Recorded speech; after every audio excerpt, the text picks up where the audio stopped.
Rumors had been circulating for a while that Duduzile Zuma Sambudla and Nhlamulo Ndhlela were on the verge of being expelled from the Umkhonto weSizwe party. This has now become fact, and Jacob Zuma's daughter and former spokesperson are now out of the party. Duduzile's star has been waning for some time now since reports emerged that she had lured some South Africans to fight for Russia in Ukraine.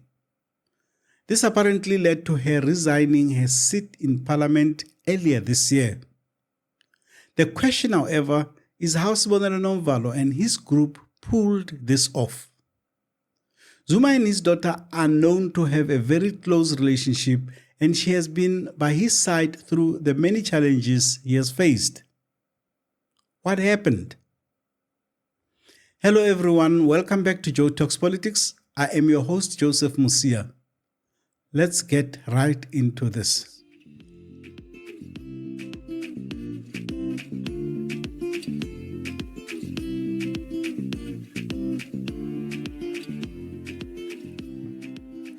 Although the MKP has expelled both Zuma Sambudla and Ndhlela, it is the removal of the former that has political pundits scratching their heads. The national officials have considered a series of actions, public statements, and activities by Ms. Duduzile Zuma Sambudla and Mr. Nhlamulo Ndhlela that have been found to be in conflict with the constitutional obligation of members and leaders of the MK party, and which have undermined organizational unity, discipline, and cohesion.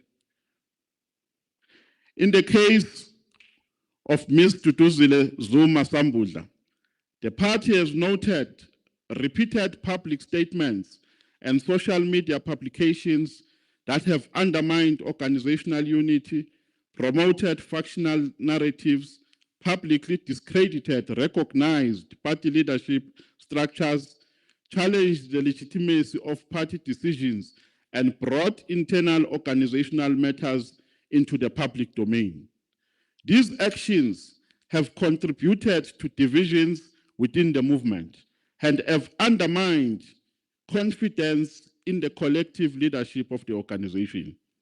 The party has further noted her participation in and promotion of activities outside officially sanctioned party programs, including conduct that created confusion amongst members and supporters regarding the official position and programs of the organization. Such actions have had the effect of encouraging factionalism, creating competing centers of influence, and weakening organizational discipline.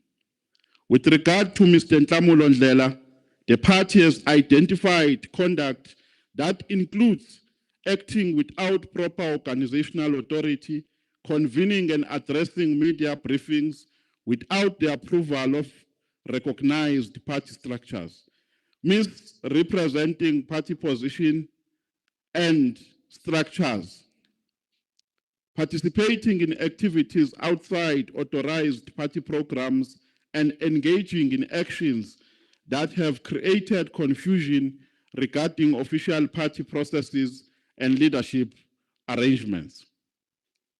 Having carefully considered the seriousness, extent, and cumulative impact of the conduct outlined above, the national officials have resolved that Ms. Duduzile Zuma Sambudla and Mr. Nhlamulo Ndhlela have acted in a manner fundamentally inconsistent with the values, discipline, constitutional principles, and organizational interest of the MK party. By virtue of Section 2H of the Constitution, the President shall have the ultimate, which says the President shall have the ultimate power to issue presidential decrees on any matter pertaining to the operation, administration, and policy direction of the party in the interest of the party, which shall be binding on all levels of the organization. The President may determine and convene policy and consultative conferences to discuss issues and matters deemed important for the growth of the organization.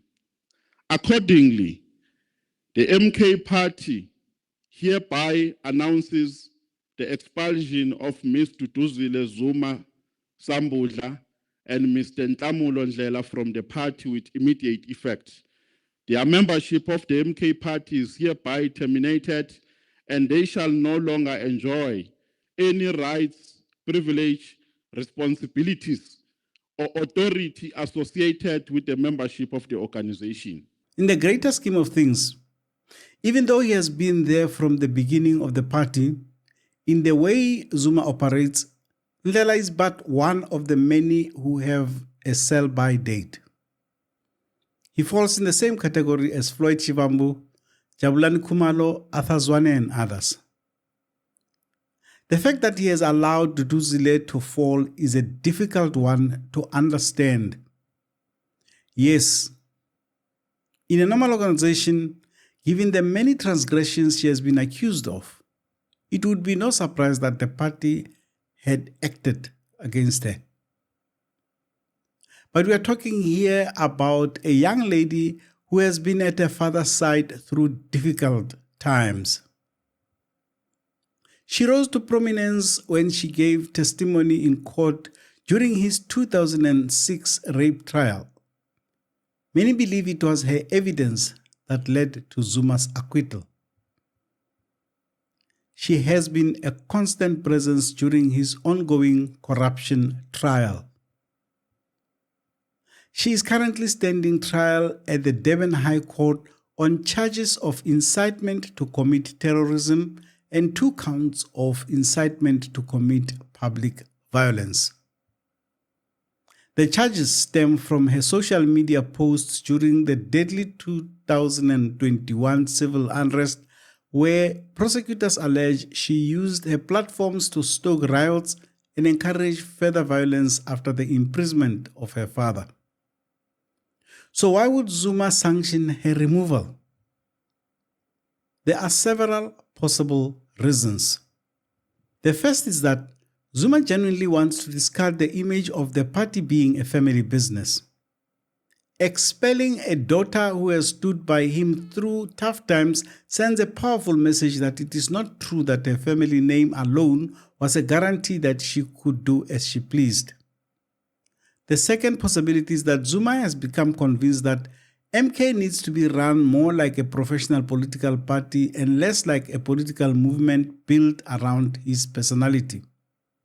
The party has experienced constant internal turmoil since its formation, including the removal of founders, secretaries general, chief whips, and senior office bearers.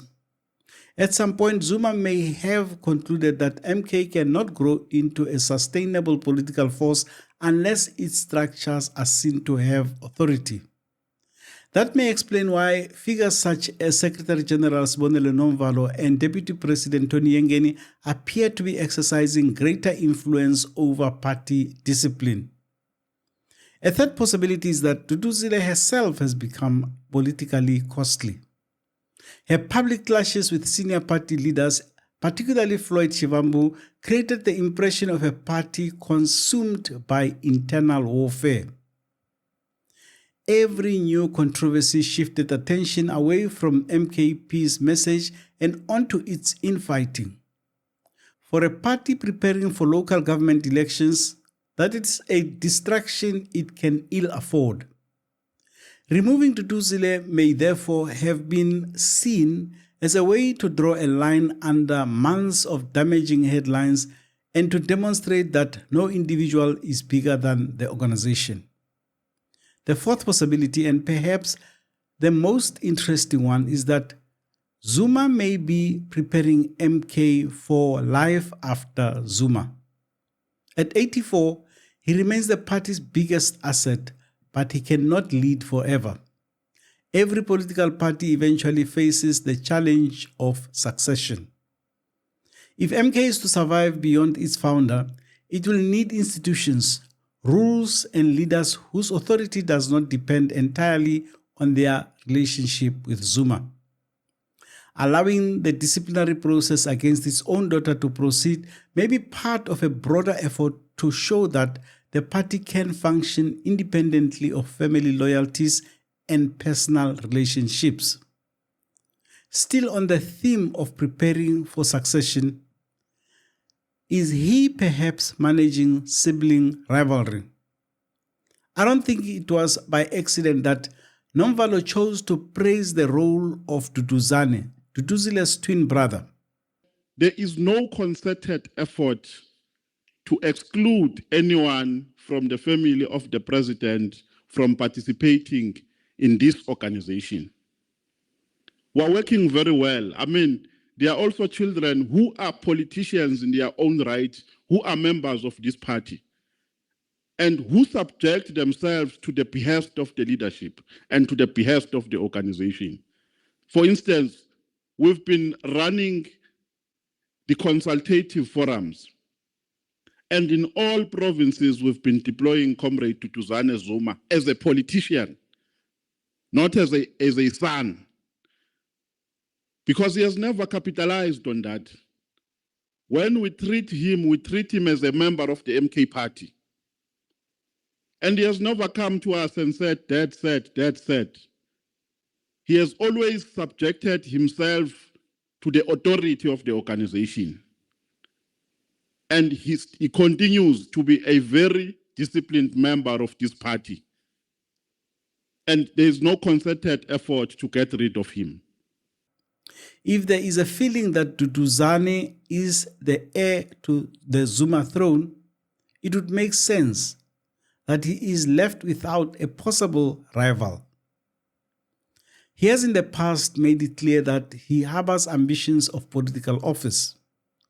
But with Duduzile around, this would be very difficult because, so far, she has proven more politically prominent and savvy.